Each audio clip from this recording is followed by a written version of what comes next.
Today we're going to talk about unsupervised learning. So I have 3 topics or 3 classes on unsupervised learning, and then we'll end there. I'll give you links to some videos you can watch on reinforcement learning if you're interested in. This is kind of closes the gap on most of the machine learning area. Okay. Professor, قبل ما نبلش, is there a final or no? Yeah, there will be a final similar to the midterm, right? Multiple choice on Moodle. So كمان low average. إن شاء الله لا إن شاء الله يكون أحسن. Now you're used to it and you hopefully do better. بنشوف. Model-based exams suck. Sir, can you also send us like midterm مع the answers عنه لأنه I found them to be very interesting for interviews وهالأخبار إنه it could be a very good. But I think you have do you have the solutions ولا لا? You can only see mistakes مش كده? Yeah, we can only see شو عاملين غلط. Okay, so I'll think about it because I might be using this material later on. So I'll think about it, how feasible it is for me to do it here. I can promise, yeah? All right. Okay, yeah. So we're going to do clustering. Can you see the slides? Yes. Okay. So this is really a very interesting area of machine learning. It's an important application that you come across a lot. So I've used it in a lot of my research projects. We're going to talk about 2 types of clustering: k-means clustering, which is known as flat clustering, and then we'll talk about hierarchical clustering. It's not at all a difficult lecture. So there is not a lot of math involved. So, okay, just to put this in perspective, so we have supervised learning. That's what we've been working on throughout the whole semester. And the idea is you have labeled data. So you have, the axes, the instances, the feature vectors, and their labels, y1, y2 until yn. So these could be binary classification, so +1 and -1, could be regression, real values, could be anything, yeah, multiple classes. So basically, this is what supervised learning. Unsupervised learning, you're just given the data, so the feature vectors, but you're not given labels to the points. Yeah, so really something like what we see in the diagram on the right. Yeah, so you have just 8 points or 9 points or 10 points maybe, and they're just scattered across these 2 features, x1 and x2, and you don't have any labels to differentiate between them. I still can learn something, right? What can I learn from this data? Anybody can tell me? في عندنا 2 groups. There are 2 groups. Categorize them? What is that? Categorizing the data? Yeah, so clustering, what is called clustering, yeah? So I can cluster this data set into 2 subsets where, right, the first cluster has points that are close to each other and further away from the other points, and the second cluster has the same property, yeah? But you're given what? You're given just the input features, yeah, feature values. That's it. You're not given any labels in addition to it. So what is clustering? It's a technique to find similar groups in data. And it groups the data instances based on how similar they are to each other in one cluster. So basically, each cluster will contain data points that are close to each other in the space of features and further away from other clusters. Yeah, that's how it works. So in this, example data set, you guys have pointed out that we have 2 clusters, 2 groups. Yeah. Now our goal is to figure out an algorithm that does this, looks at the data set entirely, and be able to say, yes, there are 2 groups, and these are the 2 groups. We'll see how this is. Okay. There's just a lot of applications for clustering, so I'm going to go through them quickly to motivate this, and then we go on to learn about the algorithm. So it's used in market segmentation. Let's say I want to get, I have data about users of my company or of my, website.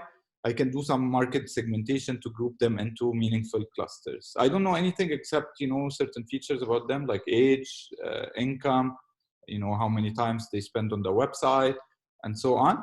And based on this, I can group them into, similar groups. Yeah. So the green group are those people who are, middle age and low income, and they spend, like significant time on my website. The others are, maybe just high income people, and so on, right? And the goal is to learn out of all the features that I have, these groups or these clusters.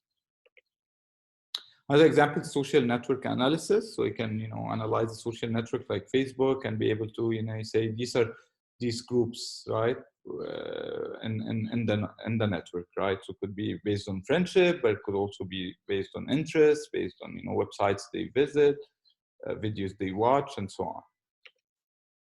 Computer clusters organization. So this is a clear, you know, example of clustering. And astronomical data analysis. So you can, you know, look at data about, you know, stars and galaxies and so on, and be able to say, you know, do some clustering based on some proximity measure. Just some examples. So what is the first algorithm we're going to learn about? This is the most popular algorithm for clustering, called k-means clustering. This is what you're given. So the input is as follows: a data set which contains d features as before. So x1, x2 until xn, where each one is a feature vector, yeah, of d dimensions. These could be age, gender, you know, income, and so on. And we're given the number of clusters. And we'll talk about this for a long time, this number of clusters k. For now, we assume that this is given, but I know exactly how should the data be clustered into. So basically, I know exactly how many groups are out there. This I could know from, you know, the business logic, or I could try to learn this as well. So it could be a hyperparameter that I try to. But for now, I would assume that this is given. Yeah, so I know exactly how many clusters I want to obtain. Here's the algorithm. So I randomly initialize k cluster centroids, mu1, mu2 until mu k. So k is the number of clusters that I am aiming to achieve, and these are just the centroids of these clusters. These are what? Vectors of the features as, right, the input data points, and they happen to be initially random. So just random values across the feature values. Okay. Now, once I have these centroids, I loop over the data points, so from 1 till n, and assign xi, a point xi, to the closest cluster to it. So the one for which the distance between, right, xi, how do I get the closest cluster k for a given point xi? By measuring the distance between xi and the centroid of the cluster k, mu k, and then getting the one that has the smallest distance possible. That's the closest, you know, cluster to my point xi. Okay, so now I have assigned every point in my data set to a particular cluster by measuring the distance to the centroids. Okay, now I loop over these clusters, these k clusters, and I update the centroid by doing average over the vectors or the points, right, inside the cluster. So I've assigned a point to clusters. Now go for every cluster and just do an average over the feature vectors of these points inside the cluster. So 1 over the number of points inside the cluster, that's 1 over this part. And then xi is the feature vector of a point I that belongs to cluster ck. Yeah? And I sum these guys and divide by 1 over cardinality of ck. That gives me the new centroid vector.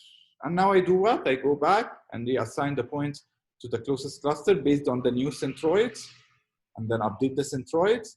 And I keep repeating this over and over and over again until the cluster assignment doesn't change. Meaning what? Meaning until things stabilize. So the centroids become fixed, and if I try to assign points to them, they get exactly the same points as the previous iteration. Yeah? And that tells me that the centroids would not change anymore, and thus cluster assignment would not change anymore.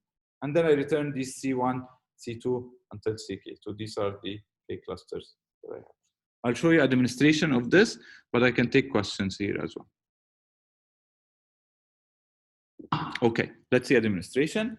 So let's say I have this data set. Can you see it?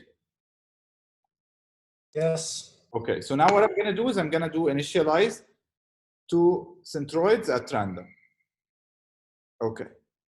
So I initialize my blue. I have two clusters, so I want K to be equal to 2. So I'm going to initialize my two cluster centroids at random. So I get the red centroid and the blue centroid. Now I assign the points to the closest centroid. This point should be red. This point should be blue.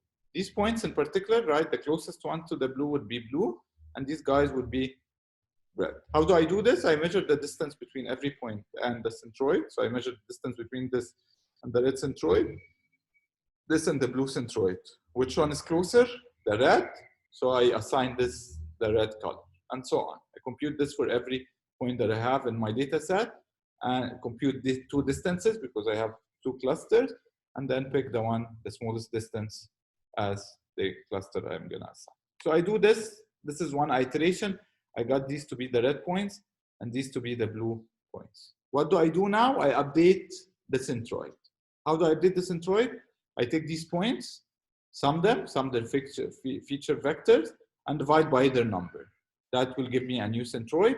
For the red, I do the same, sum these red points and divide by the number of red points. That would give me the new centroid. So I got this and this, right? These two new centroids are the updated centroids. Now I do what? I reassign the points to the closest centroid. So some of these points, right, their color would change. These would remain red, but these guys might now be closer to the red than to the blue. Yeah, so I will change the coloring of some of the point based on how close they are to the red compared to the blue. Let's say this is what I get now. So these are the closest points. Right? If it's not very accurate, that's fine. Yeah, but I mean, you could imagine that, right? I computed the distance between every point and these centroids, two centroids, updated centroid, and then I pick the one that is closest to me to color the point. So now I have this new clustering. I do what? I update the centroids based on these two new clusters. Update the assignment. You know, so now these become red, these become blue. Update then centroids, and then I realize that the assignment has not changed from the previous round. So I get exactly the same red points and the same blue points from the previous round. Now, if I update the centroids, they will remain exactly the same. So that's the average over the red points, and that's the average of the blue points. And so I stop here, and I return this as one cluster, and this is as another cluster. Any questions? This is so not efficient, but it's not that we're going to analyze its efficiency. It's a linear algorithm, linear in the number of data points, correct? yes. So it's not that bad. Yeah. Yes, it has a lot of computations. You're mathematically doing a lot of computations, but you could do this in parallel. So you could measure quickly, you know, the distance between every point and another in parallel, and you could do some tricks. But in general, it's linear in the data set side. Yeah. Okay. Okay, so time complexity, right? Let's see. I have two loops, assuming that, right, a constant number of iterations. So I would have to repeat this as we did, right? Let's say 10 times or, you know, 100 times, it doesn't matter. A constant number of iterations for the outer loop. Then a loop runs, you know, in a linear fashion. So from 1 till n. And the inner loop, the second inner loop also run in a linear fashion, right? So up till k, where k is a constant. So basically, I get that the algorithm is linear in the number of data points, yeah? Times modulo some constants, of course. Okay? Any question? That's really the algorithm, the most famous clustering algorithm. So when I'm, you know, doing research projects and stuff like that, I need to do clustering. This is really precisely what I do. Hard to implement? No. Okay, good. Let's talk about distance metric, and then we're going to talk about decay. Yeah. So how do I determine the size, the number of clusters when I don't know it? So distance metric, right? We haven't said how do we compute the distance between 2 points or between a point and a centroid, which can be seen at another point. There are multiple distance metrics, so I can use the L2 norm or Euclidean distance, which is defined as, you know, basically the norm of the point minus the centroid, because I'm computing the distance between the point and the centroid. So the norm, the L2 norm of the, you know, the point, basically minus the centroid, right? Which is summation over all the features, the D feature, xj minus mu j all squared. Could also use what is known as Manhattan distance or L1 norm, and that would be the absolute difference between x and mu, yeah, which is done over the feature vectors would be summation from j equal 1 to d absolute x j minus mj, yeah. Sir, what is D? D is the number of features. So remember that xj is a feature vector, yeah? So you have age, gender, you could have really multiple features, yeah? Okay? Yes. Okay, good. You can also use cosine similarity distance. And that's really, you measure the cosine similarity between the vector x and the vector mu by doing a dot product between x and mu and dividing by the norm of x and the norm of mu. That gives you a similarity measure. How close is x to mu? And if you want to turn this into a distance, you just subtract it from 1. Yeah, this is a distance between 0 and 1, right? And so you get a value between 0 and 1, right? And so you get, I mean, you can, by normalizing, right? To get this to be a value between 0 and 1, subtract it from 1, you get to distance measure. It's because it's the cosine. It's between 0 and 1. Right? Yeah, yeah. The cosine of اللي هي dot product على module times 1, right? Yes, yes. Okay. So now which one should I choose? I usually try this, you can try this depending on the application. So this is kind of a hyperparameter that you have to, you know, evaluate or, you know, experiment with. So it might be that, you know, for some applications, the Euclidean distance work better. For some, cosine similarity distance work better. You know, there are also additional distance metrics that you could explore. Okay. Typically in the library, you specify what is the distance metric you want to use. Okay. We'll talk a little bit about the objective function because this will help us, you know, evaluate clustering. So we haven't talked about how do I evaluate it. Yeah? So how do I figure out whether my clustering is good, you know, which distance metric is better. I have to have somehow a measure of, you know, quality of clustering.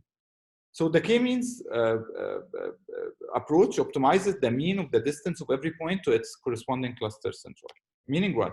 If I have, right, let's assume I have a loss or a cost function for k clusters, C1, C2 until Ck. And the unknown are the C1 till Ck. So these are the things that are unknown, yeah? Based on their assignment, I get a particular loss or I get a particular cost. What is this loss? It's really how close the points that I have assigned to the cluster are to the centroid. If they're really close, then this is a good cluster. If they're far apart, then they are not, this is not a good cluster. So how tight is the cluster? That's really the measure, my cost function. And I do this, right, the average over all the clusters that I have. Yeah, so not exactly the average because I'm not dividing by constant, but it's the same. It's a cost function, yeah, or an optimization. So it wouldn't change much. It's just a constant, yeah. So I'm summing over all the clusters that I have, summing over all the points per cluster and computing the distance between a point and the centroid. And the smaller this is, the better the clustering is, yeah, because I want the distance between a point and its centroid to be small. Okay. Finding the global optimum is NP-hard. In other words, I could try, there are so many possibilities for these K centroids or K clusters. Yeah, the space is infinite, and figuring out the one that minimizes, right, the mean of the distance is NP-hard. It's really not tracked. But the k-means algorithm is guaranteed to converge to a local optimum. Yeah, so really it gives you a good, it will converge to a local optimum in the sense, right, that you get this distance at least minimized to an extent. Okay. Sir, does that mean that يعني you do it for a certain number of iterations أو إنه إذا we want to find the perfect one we can't لأنه it would be NP-hard like yeah, so you can't find the optimum one because it's NP-hard. The algorithm, right, will get stuck at some point because you stop after the clustering assignment doesn't change anymore. So it gets stuck at local minima, right? There might be a better, you know, clustering that exists out there that k-means cannot provide you, but it's not tractable together. Okay. To our, there's something from the outside to our data that can fit our data, you mean? No. It means that your data can be grouped. Let's say this is what I got as a grouping at the end. Okay. It could be the better assignment of these points into two clusters that reduces the distance to the centroids, right? But it's very difficult to get it, right? I'll have to try. Okay. everything Yes. possible, right? So the k-means might not guarantee that this is the best assignment of the points to clusters. Okay? Okay, thank you. You're welcome.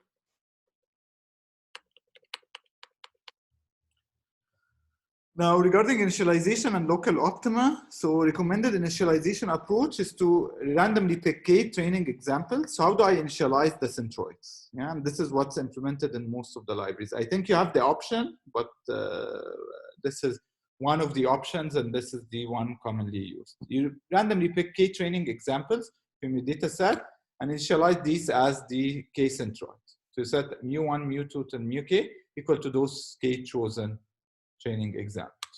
Okay, so I picked, right, here's my data set. I picked this point as the centroid, this as a centroid, this is a centroid, and so this becomes my initial clusters. And then I start doing the k-means algorithm based on these three centroids. So instead of picking, you know, random values, I pick, right, 3 points at random from my data set and set these as centroids. Why 3? Because I assume here k to be 3, that I want 3 clusters.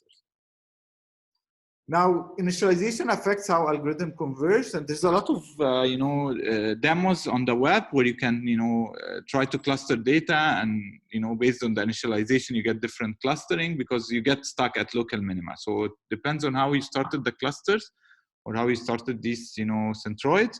You might end up in different clustering than if you have started it with a different set of centroids. Yeah. So if I pick this, for instance, as my 3 centroids, initial centroid, I might end up with something like this. This is one cluster, this is another cluster, and this is another cluster. Versus, right, if I started like this, I might end up with these 3 clusters, which make more sense. Yeah. So initialization does affect how the algorithm converges. And so in practice, you run multi-run k-means algorithm. So you run it multiple times, each time with different, basically centroids, because you pick them at random, 3 points at random from your data set. You run it multiple times, picking multiple initial random points, and then at the end you pick the one that gives you the smallest cost possible. Yeah. So initialize the k-means algorithm by picking k examples at random. Run the k-means algorithms, you obtain k clusters. Compute the cost function based on these k clusters, and then repeat this again for a number of times, let's say 10 times or something like this. And then you return the cluster that gives you the minimum cost, right? The one that reduces the cost the most. Understood? So I run this algorithm. Let's say I run this based on this initialization, and I compute the cost, which is summation over the distances to the centroids. So the distance between every point and its centroid, sum these guys, that gives you the cost of this clustering. Sum this guys, that gives you the cost of this clustering.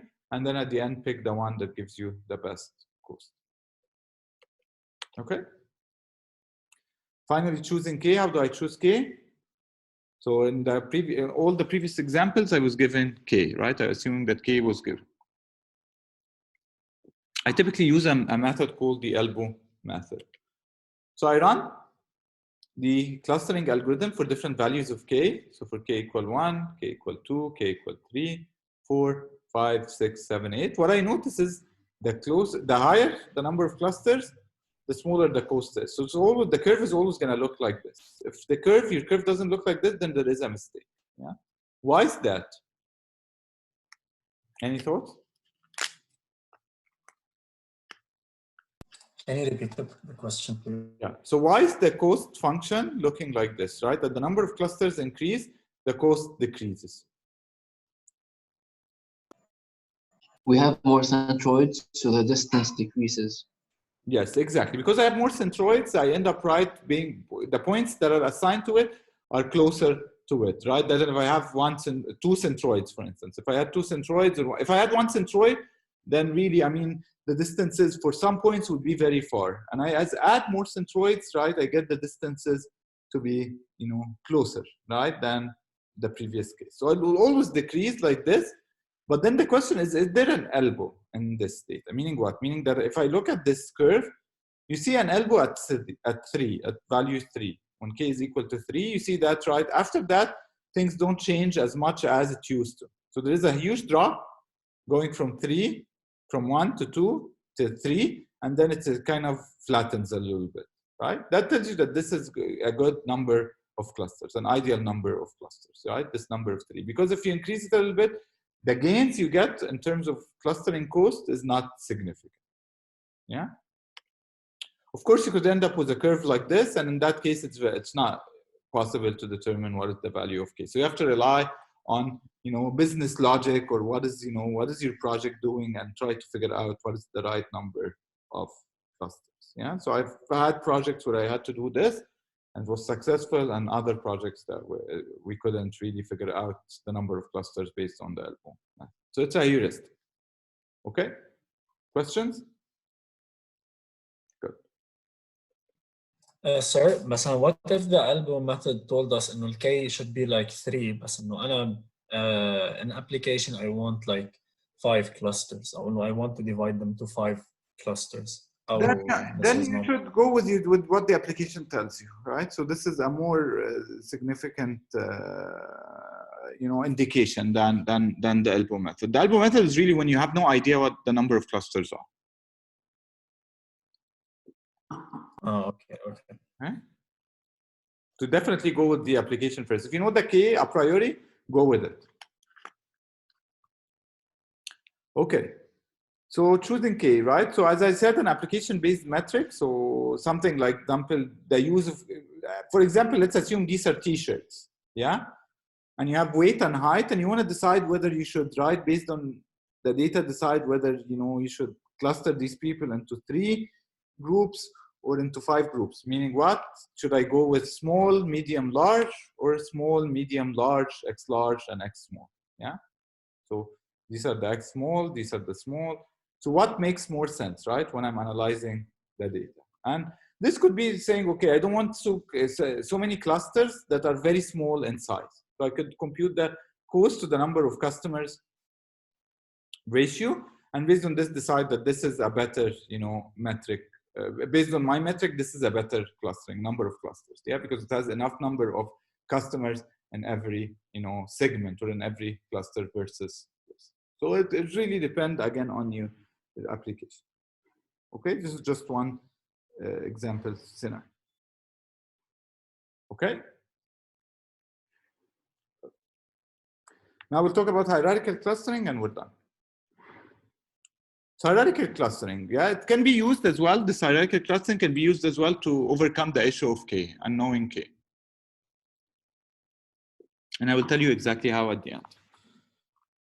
So the idea is to build a tree or a dendrogram from as an example, right? Let's assume you have a set of documents and you want to build a tree-based hierarchical taxonomy or a dendrogram from these set of documents. So basically, you have the following. In other words, hierarchical clustering is a hierarchy like this. Yeah, you can specify. Let's say you have images, not necessarily documents. You have images of, you know, different animals. You can classify them as or cluster them into fish, reptile, amphibian, mammal, worm, insect, etc. But you can also cluster them into vertebrate and intervertebrate, and then animal, right? So you have a hierarchy of clusters, and right within each part of the hierarchy, you have, you know, some grouping of the instances. Let's see. Let's see, you know, an example of this. Let's say I have documents, and I want to cluster them into a group of clusters. So I'm going to say the following, right? That they could be, you know, 3 clusters, or basically going from the way of every document being a cluster, all the way to all the documents being one cluster. Yeah, and you build a hierarchy of these clusters. I'll show you a demonstration of this.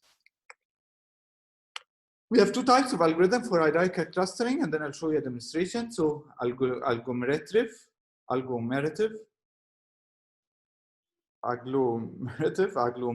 right, which is a bottom up. And you start with each instance in its own cluster, and then you iteratively combine clusters to form larger ones. And you start when all instances belong to one cluster. So that's one approach. That's the bottom up. The divisive, or the top down, you start with everything in one cluster, and then you split the clusters to form smaller ones until you have every instance is in its own cluster. What do I mean by this stuff? Let's see an example, right? So we'll look at the hierarchical agglomerative clustering, HAC algorithm. Assume you have a data set of n points, x1 till x2 till xn, and each one is a feature vector of d features. What do? You start with each instance in its own cluster. So you have n, capital N clusters. And then among the current clusters, you pick the 2 clusters that are the most similar, that are the closest to each other. And you replace these guys with a singular cluster that contain the points in each of these 2 clusters. And you keep repeating this. Now we have n-1 clusters. You keep looking at what are the closest 2 clusters out of the ones that I have. If you combine them, you get a new cluster, and so on. And you keep repeating this until you get, you know, a 1 cluster on. And once you have this, you have a hierarchy of clusters. So let's see an example. Let's say I have these 8 points. How do I hierarchically cluster them? I assume each one is its own cluster. Okay. Now I combine the closest 2 points. So out of these 8 points, I have these 2 are the closest. The same distance as these 2 points, the same distance as these 2 points, the same distance as these 2 points. So I pick one of them. This becomes a new cluster. And now I have these 7 clusters, right? 6 from the points and this new cluster. Compute the distance between every pair of clusters and pick the closest 2 to merge. That would be these 2 guys, then these 2 guys, then these 2 guys. Now I have 4 clusters. Yeah? Which 2 should I merge? These guys, right? Because these are the closest ones. I merge these 2 guys, I merge these 2 guys, and now I merge all of these. And now I have a dendrogram or a, you know, a hierarchy of clusters. All the points are in one cluster, but these 2 points are also in one cluster, right? So they are somehow related to each other. These 2 are related to each other. These 4 are related to each other. These 4 are related to each other. These 2 are related to each other. These 2 are related to each other until, you know, every point is its own cluster. So you have a hierarchy of these clusters. Okay? Make sense? Questions? Okay. So what is the time complexity of hierarchical clustering? You start with each instance in its own cluster, and then you pick the 2 clusters, Ci and Cj, that are most similar, and you replace Ci and Cj with a single cluster. Okay, and you keep n log n. So n log n, right? So I don't know what, I'll present the naive approach, and then we'll think about, you know, maybe there are some interesting tricks to do. No, wait, is it really n log n? What's that? Is it really n log n? I don't hear you. I hear n log n only. What did you say before that? Is it really n log n? It's more than that. Yeah, it's definitely more than that. But there is, I mean, what is the naive implementation? Naive implementation would do the following: n-2 iterations, because I have, you know, I start with everything in its own cluster. I end up with everything in one cluster. So I have n-2 iterations. And each one is computing, right, similarities between all the instances. Yeah. So at least in the first iteration, it's computing the similarity between all the instances. That's n squared, right? So I have basically a big O of n cubed. Yeah, because the first iteration, yes, n squared. The second iteration would be n-1 all squared, and so on. Yeah, so I end up with, right, big O of n cubed. So it's a really expensive algorithm because I have to really do all of these distance measures between clusters. Efficient implementation is, of course, I can maintain a heap of similarities, and in each iteration compute the similarities between the most recently created cluster and all other existing clusters. In other words, I've already computed the distance between every pair of points here. Yeah, and I picked this to be the cluster, the 2 clusters to merge. I don't need to compute the distance between these 2 points or these 2 points or these 2 points again. I just keep these distances and compute the distance between every remaining cluster that I have with the new cluster. And now store this information. And now I have this additional new cluster, then only compute the distance between, you know, these 2 clusters, this cluster and this point, this cluster and this point, this cluster and this point, and this cluster and this point. And I already have the previous distances, pick the minimum one, and so on. Yeah, so I can improve on this a little bit. Yeah, it gets you with a priority heap, it gets you to big O of n squared log n. You can push it down to big O of n squared using based on how similarity between the clusters is computed. We haven't talked about how the similarity between clusters is computed. This is what we're going to talk about next. I'll start the meeting, yeah? Stop share and meeting, and we'll